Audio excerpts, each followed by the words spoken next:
Hello, everyone, and welcome to the Awaken Your Soul's Journey podcast. My name is Angela, and I am so glad that you were able to join us today to meet June Edward, because June has been a psychic since she was a child, and she didn't realize she was also a medium until later in her life.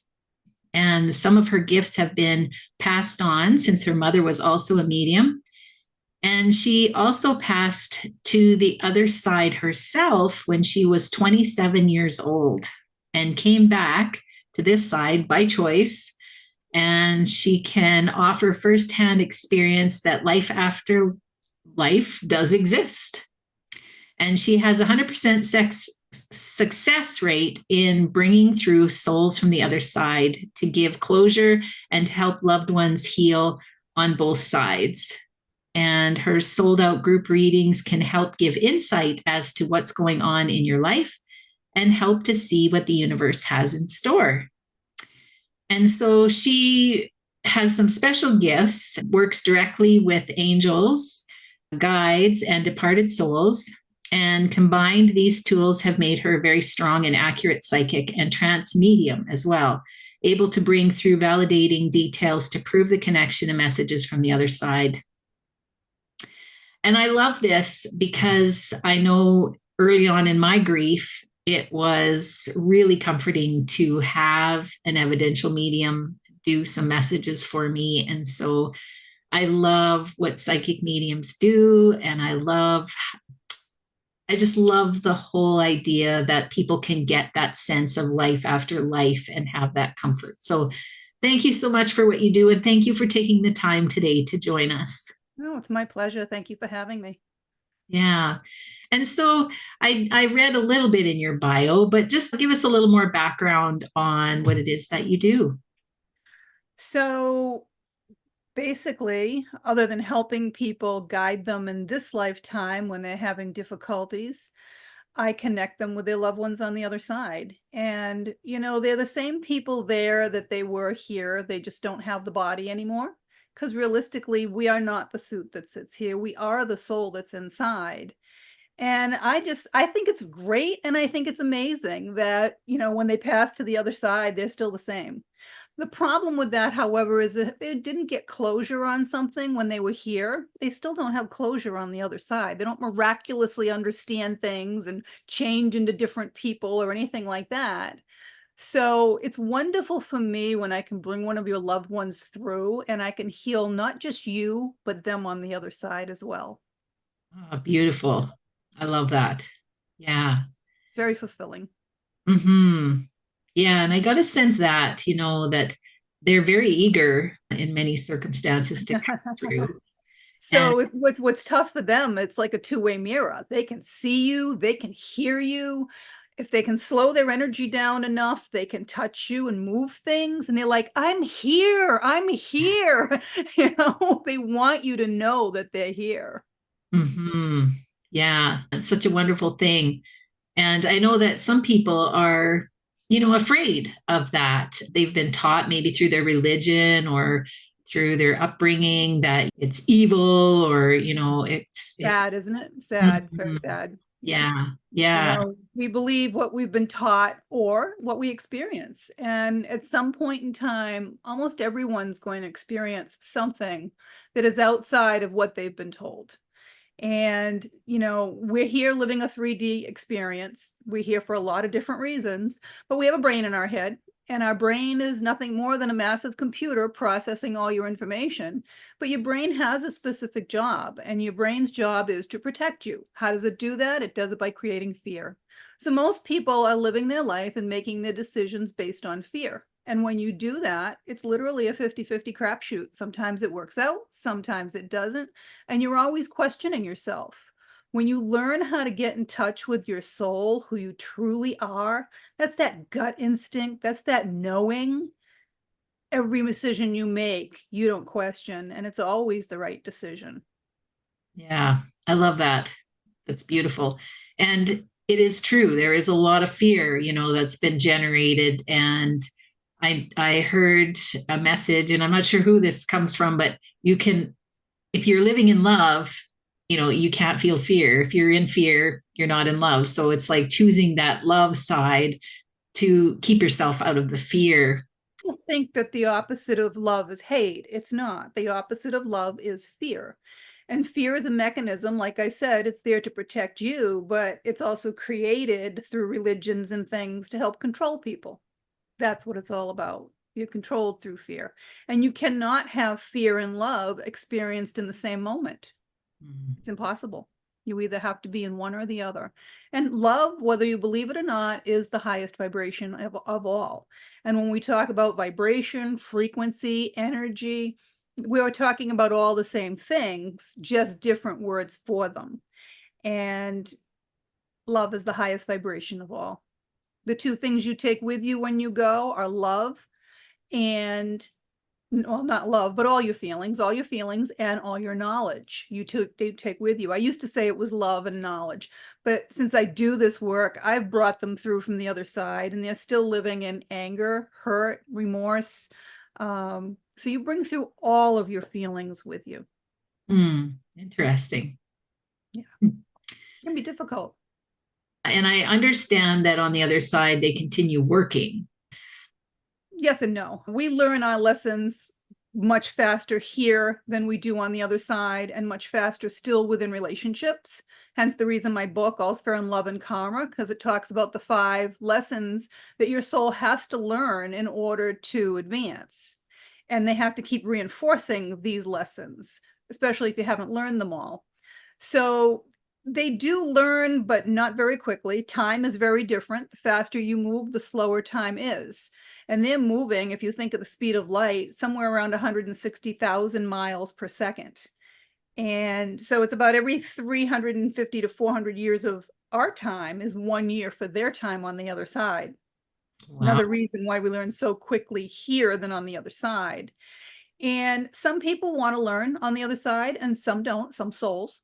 I had a sister that died about, oh my goodness, she must be 16 or 17 years ago now. Time's gone by so quickly. And I was her legal guardian for most of her life. And she resented me for that. And it took her about a year to come through to me from the other side and apologize and let me know that she had been working with the angels and the guides on her soul as to why she did the things she did, because she did not want to come back and have those experiences again in another life, and apologized to me and told me that she was just very jealous and very angry, and she, would project it and take it out on me. Mm. Yeah, it takes a while. And we keep coming back here. Well, we come Like, back for lots of reasons. When you don't have a body, you can't experience a lot of things. You can't taste food, you can't smell, you can't have sex, you can't do a lot of wonderful things that you like to enjoy. So it's a little mini vacation when we come back. We also come back to collect our karma and pay our karmic debts. And karma is something that you create in this lifetime. If you do something to someone else that you do not have remorse and you do not make amends for, you owe that person in another lifetime. So they come back to collect that. And it's not a bad thing. Everybody thinks karma is a bad thing. It's not. Suppose you stole money from someone in a past lifetime. They're not necessarily just going to come and steal money from you in this lifetime. They might come back and be your boss and teach you the value of money. Okay.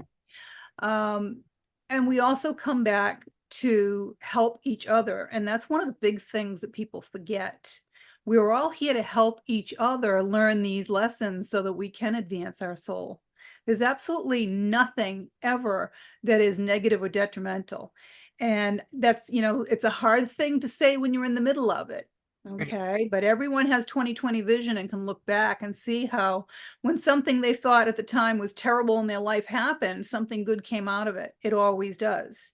And if you're not on the path you're supposed to be on in this lifetime, because you chose this life, you chose this path, if you're not on that path, then the universe steps in and puts you back on your path. If you're supposed to move from one coast to another because of a job, and it's not just the job, that's where you're going to meet your significant other and have children and blah, blah, blah, maybe rescue some person, right? And you're not going because I don't want to move that far. I don't want to be away from my friends and family. Well, the universe will step in and make something happen that you will go. Maybe they'll burn your house down. And you'll be like, oh my God, it was terrible. My house burnt, but I wouldn't have ended up here. I wouldn't have met you. Right. Right. Yeah. Yeah. So there's reasons for everything, and it's always for your highest and best. Nothing is ever happening to you. It's always happening for you. That's the difference. Yeah. Yeah. Yeah. And I truly believe that. It's true. But it is hard to take, especially when you lost someone you love. It's really hard to see that as something happening for you. It's very hard on us, not so hard on them. Trust me, they're in a wonderful place. It's quite amazing on the other side, and they can do anything and everything they want. However, one of the reasons they wait so long to reincarnate, and there are exceptions to everything, but for the most part, they wait that long because they want to wait until everyone that they were connected to here and everybody that's remembering them here is gone. Mm. Then they reincarnate. But if you're here stuck in grief, they can only live vicariously through us without a body. So if you're stuck in grief, they're going to be stuck in grief with you. And Mm. you want them to be able to enjoy the other side. It's like telling somebody you don't want them to go live at Disney World. It's amazing on the other side.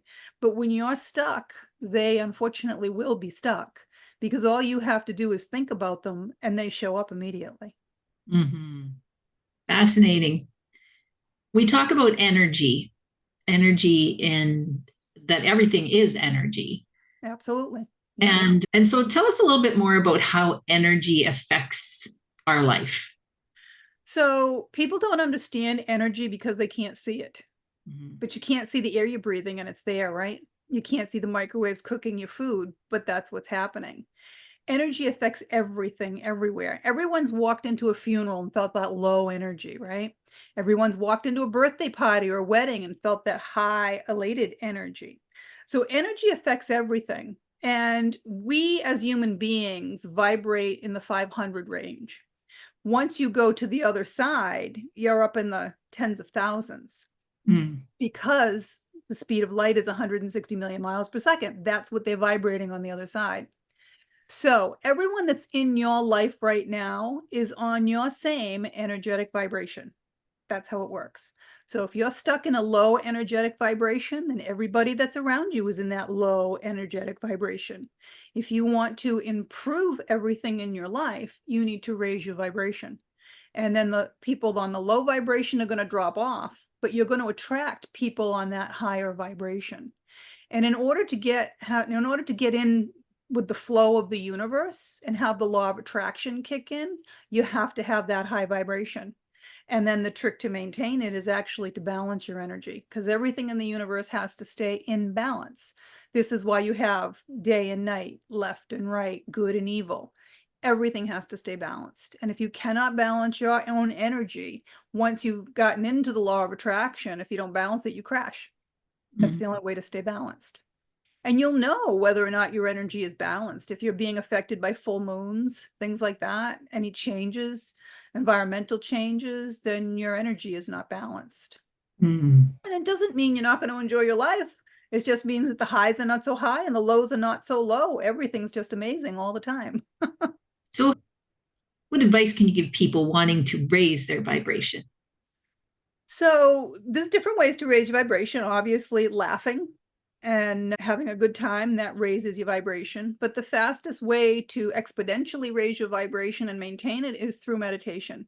So if you meditate properly, your soul is way too big for your body. Some of it's in your body, some of it is over your body that people can see, and they call it an aura.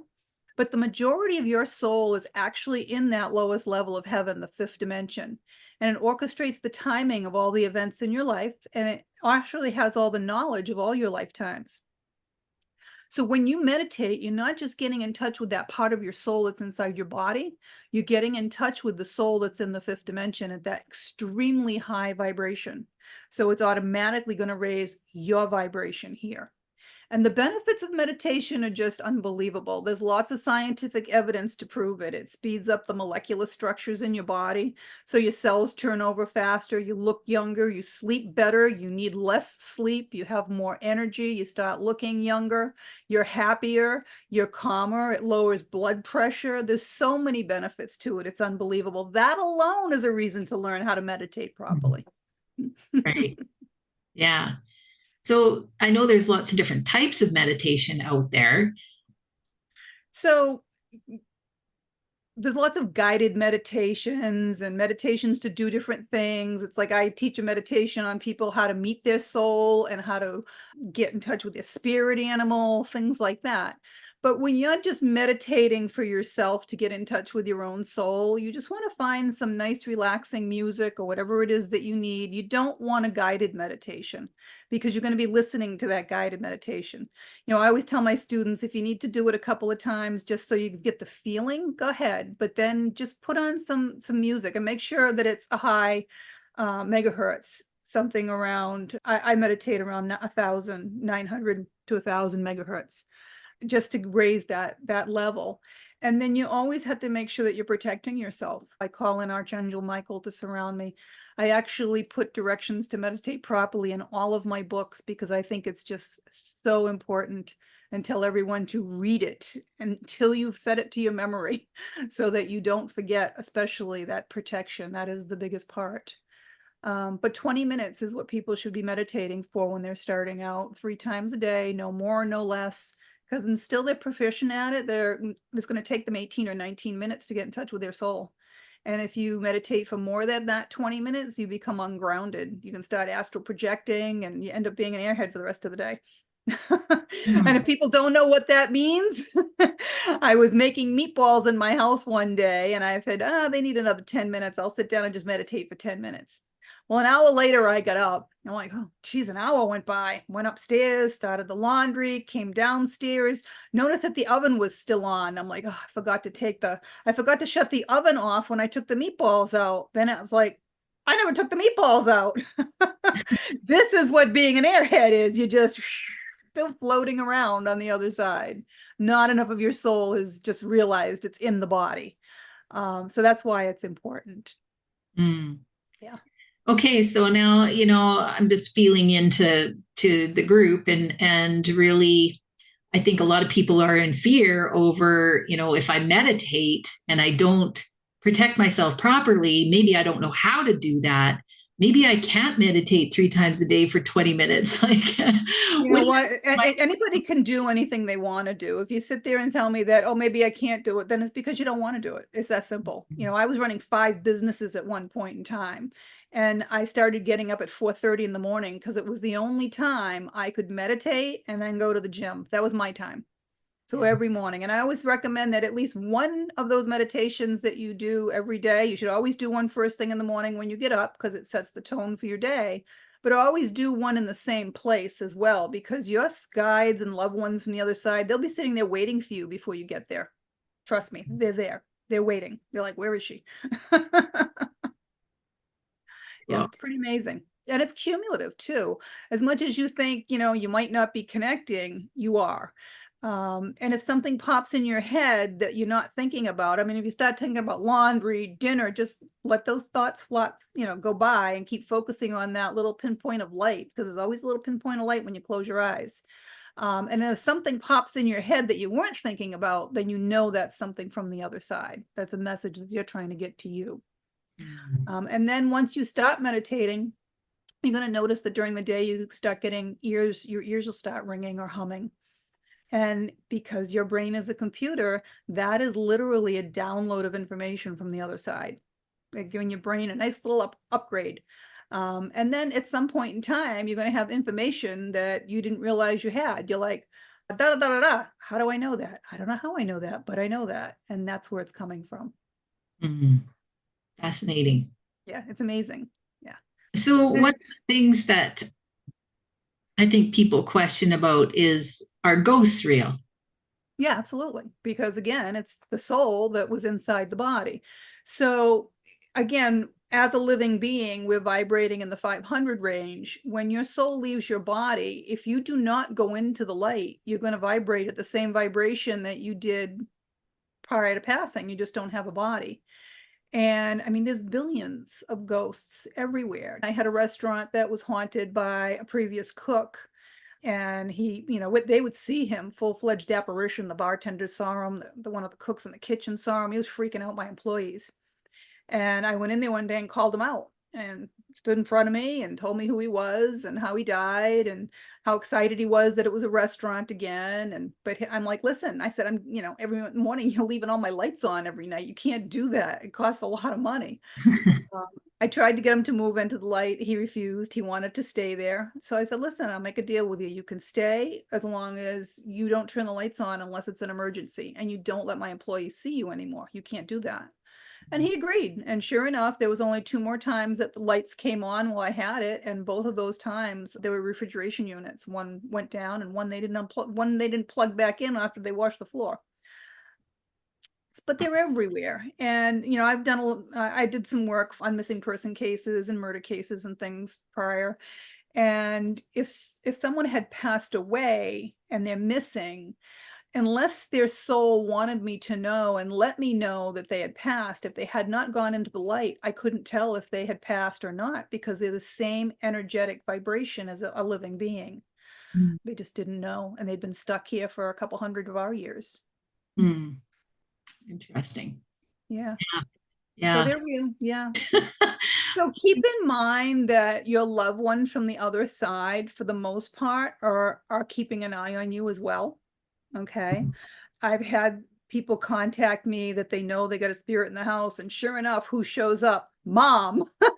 Mom shows up to save the day from the other side, right? Mm. It's just like people that have babies, and all of a sudden, they're getting stuff on the baby monitor. Oh my God, there's something there. There's something there. Who is it? Usually the grandmother, the mother, the grandfather.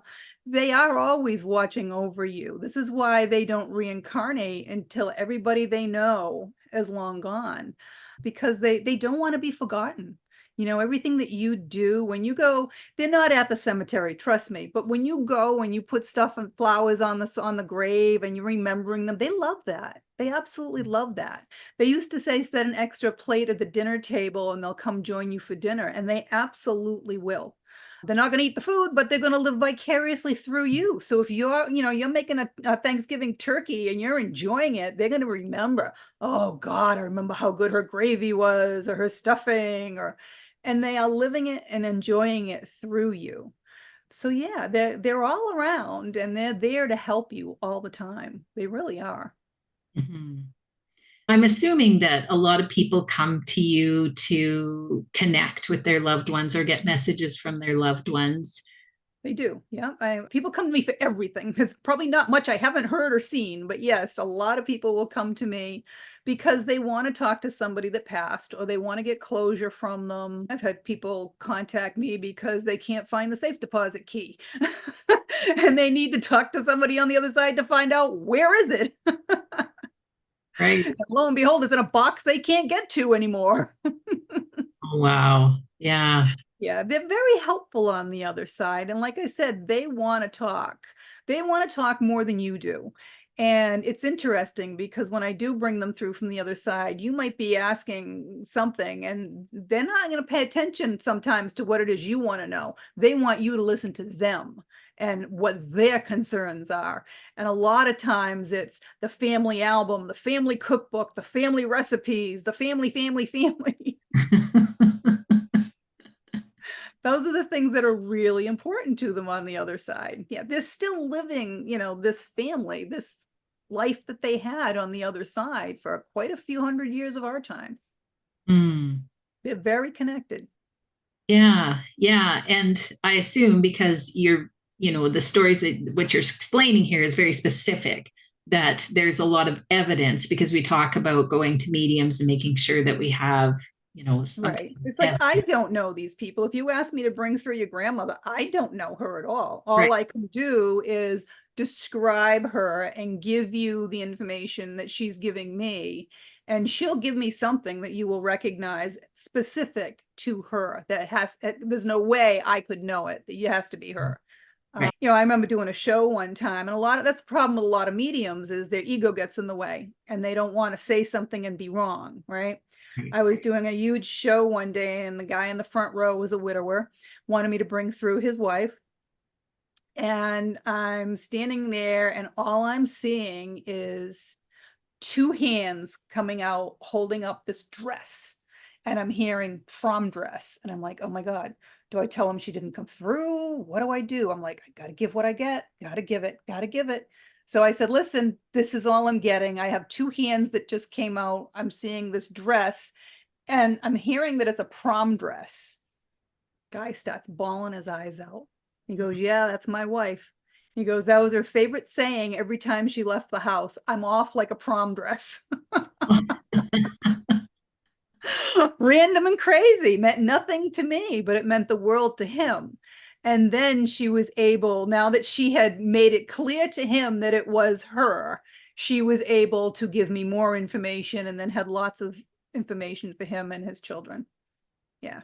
Wow. That's so cool. Yeah, it is. That's what they do. Yeah, and I'm sure that it gives you a lot of affirmation too, because I know that often mediums will talk about, that imposter syndrome or just questioning after a reading, even though they intuitively know that it's right. I think it comes from lack of experience. Mm. The reality of it is, if you are explaining the person correctly and you are confident in your own skill level, you know that the person's coming through is the person that you asked for. Mm. I've had, occasion where someone would ask for their father. It was one I'm thinking specifically. She asked for her father, brought them through, describe them. And she's like, oh, I don't know. I think maybe it's my uncle. And so a lot of mediums will go, oh yeah, it must be your uncle. No, I know you asked for your father, and I know that's who shows up. So Mm. as I continue to give her information, she's like, oh yeah, that's definitely my father. Because they can come through any way they want. And what I've found is they come through either the way they looked prior to passing, so that I can describe them properly, or the way they looked the best in this lifetime, when it was the best of their lives. My mom was 93 when she passed. And just so you know, there's no accidents. Both of my parents passed on the same day, the same age, 1 year apart. No accidents. But she comes through to me at the age of about 18 or 19, roller skating, because that was the best time of her life. She was a roller skating messaging girl in Chicago, and she must have had a blast. This is how she comes through all the time to me. And I know it's my mom. I know her energy. Mm. Yeah. So Yeah. sometimes it's challenging for me to, and some of them, they move so quickly on the other side at that speed. A lot of them have not mastered slowing their energy down enough to be able to speak. So Mm. it's all sign language. I've got to, interpret everything that they're showing me to get the message. And the ones that have slowed themselves down enough to speak still talk so fast. Most of the time I have to let them just talk through me, because I couldn't repeat them as fast as they're talking. Right. Yeah. Yeah. Yeah. And when you say that you see them, I know a lot of people wonder about that. Like, did they just, show up in I your. see them the same as a human being. In fact, I was in the grocery store one day, and I've been trained so that I turn it on or turn it off. They're not allowed to come to contact me unless it's an emergency if I'm not working. So I'm in the grocery store, shopping, and I walked by the door, and I should have known by picking up the energy, although I couldn't quite tell if he was real or not. He kind of looked like an old drunk bum at the front door inside. And I gave him a second look, and because I did, he knew I could see him. And he's like, you can see me. I know you can. You can hear me. And I'm like, listen, I'm not working. And he got angry. And there was a display of hot dogs and hamburger rolls at the door. And he picked a package up and he threw it at me. And it only went maybe about 3 feet. But the poor girl at the register saw it come off the shelf and go on. She's like, oh my God, did you see that? And I'm like, yep. And I kept walking. Wow. Yeah. So usually I just blind eye and ignore, and Yeah, unless it's an emergency. So I have what's known as a gatekeeper on the other side. And anybody that is a medium and does this work has a gatekeeper. And his job is to not let them come through if I'm not working. And if I am working, to line them up in the order that they're supposed to be coming through. So I know for the person, that's their person. Um, and, we are always in control. You are always in control. So, if you want to talk to your dad, you don't want anybody else to come through and you protected yourself, that's who you ask for. So you are always in control of the other side. But in an emergency, he's allowed to let people through. And it's only happened twice. I've had two souls that have come through. That one was a friend's wife. She had passed about 6 months earlier. And I mean, this was the big joke because I was in the shower when she showed up. I turned around. I'm like, oh my God, what are you doing here? And she was distraught because she's like, she knew her husband was going to try and commit suicide. And she's like, you got to go to him. And I'm like, oh God, what do I do? Okay, yeah, I'll take care of it. And I'm like, I'm leaving. I'm got a plane to catch in 3 hours. Mm. Uh, so I called him on the phone and I told him that I would be back Monday and I'm going to come over for coffee first thing in the morning, blah, blah, blah. How you doing? So first thing Monday morning, I went over to see him and I said, listen, Peggy came to see me on Friday. He goes, yeah, my brother too. I'm like, okay. I said, you were thinking of killing yourself. And he started crying. And he goes, yep, she knew. She told you. She told my brother. He goes, I just don't know why I'm here anymore. So we had a nice talk. He ended up watching one of my dogs for me for a while. And yeah, he stayed here a couple more years. Mm. Wow. But yeah, they come through when it's important, when they need to. They're always watching. Mm. Beautiful. So tell everybody how they can get a hold of you. Very easy. They can go to my website. It's just my name, juneedward.com. There's no S in there, just juneedward.com. There's links to all my books. There are 4 books. One of them is a journal. There are videos that you can watch. Some of them are from my students, their testimonials. There is a free webinar you can sign up for to learn a little bit more about energy and how that works. I do have a 7-week online program called the Relationship Mastery Program that teaches people how to get in touch with their soul, how to change their energy, how to maintain the law of attraction and balance their energy, and how to learn the 5 lessons that they're here to learn for their soul, which is self-worth, trust and communication, unconditional love, money and balance, because money is energy. That's why it's called currency, and patience. And when they learn all those things and they can see their life from a different perspective, I also teach them how to talk with the angels and how to converse with them, because they're always here to help us, but they talk in binary code and numbers. And if you don't ask, they can't help. That's their rule. And they can schedule an appointment with me if they'd like as well. And I do, clients all over the world. So if you would like a Zoom meeting, you can just request that, or if automatically you're in another country, you'll get a Zoom meeting. But juneedward.com. Very And cool. if you have questions, I'm there to answer the questions as well. Yeah. And is there anything else you'd like to add before we wrap this up? Don't live in fear. Live in love. Know that everyone on the other side is really there to work with you, waiting for you when it's your time, enjoying your life with you. Live your life in love, not fear. You can't change things in your life that you can't change. So you just have to learn how to deal with things and know that it's happening for a reason and something good will come out of it. So live your life in love. Mm. Love that. Thank you so much again for taking the time today. No, my pleasure. You're very, very welcome. I appreciate everyone that's listening. I appreciate it. Thanks everyone for watching, and bye for now.